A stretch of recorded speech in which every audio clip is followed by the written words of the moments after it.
Hi guys, welcome back to my YouTube channel. Thank you so far for continuing to like, to share and to subscribe.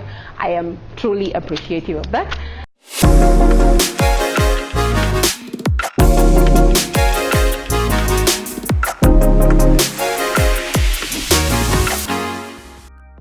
Last week we had started my story and we are continuing to expound on it so that you can get to know me better. I told you that we are going to walk this 27-year-old journey together so that we can see that so far HIV is not really a death sentence. So I told you that when my parents told me about my HIV status when I was the age of 13, but then before that, as a child, I was always sick. I was a very, very sickly child until one time my paternal relatives suggested that my late grandfather had not been invited to our house when I was born. So they decided to advise my parents to slaughter a goat, brew some traditional busa so that my grandfather can be invited to our house. And actually my parents did that because at that time I used to have my legs used to get really cold during the day, and it will be so sunny, but then my legs would be so cold. So my parents thought it would be a solution, and actually weirdly my legs stopped being cold after the goat and the whole ceremony went down. So basically it actually, I don't know how it happened, but maybe my grandfather became happy.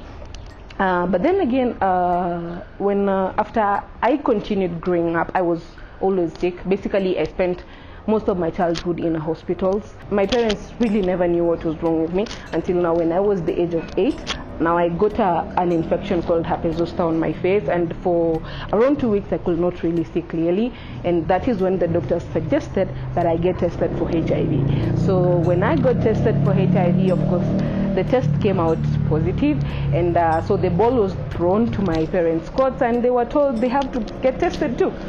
For my dad, he had already been tested because he was traveling out of the country, but for my mom, it took her time because now she got into denial, and taking a HIV test is very hard. And actually, I'm going to show you some time along the channel on importance of taking a HIV test. So after my mom was tested later on, she was found to be HIV positive, but then the doctors did not give my parents a lot of hope. They told her if I reached my 12th birthday, then I will survive. But then before that, my life was in the hands of God. And as we went home when I was discharged from hospital, that was the same year that I got baptized. Yeah, my mom wanted me to die in peace. So when I go to heaven, I will go nicely. And so yeah, when I got baptized, actually from then on, I never ever went to hospital. Like, I think that baptism had some change, and it actually made me a whole lot better.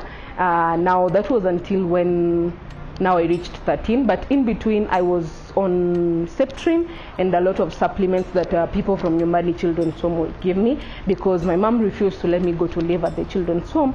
So yeah, I will visit them, they will give me supplements, they will give me Septrin, and the Septrin really took me a long way until 2005 when I started taking my ARVs. So basically growing up, I was just that child.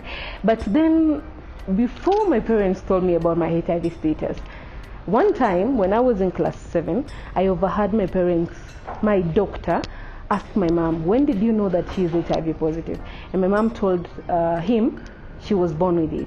Honestly, I was very surprised because I was like, if I was HIV positive, I would have died by now. But then it happened that I didn't believe it. I was like, because at school we had been taught about HIV and we had been told people who have HIV die. So now this is me overhearing a conversation, and then I was like, no, I cannot be HIV positive. And actually one time my mom walked in on me and overheard me talking to myself, discussing whether I was really HIV positive or not. But then I really never got to ask her if I was really HIV positive until now the following year when I was told, and still it did not hit me as a really bad thing. But to know more about this story, continue liking, subscribing and sharing, because next week we are going to expound more. Thank you so much.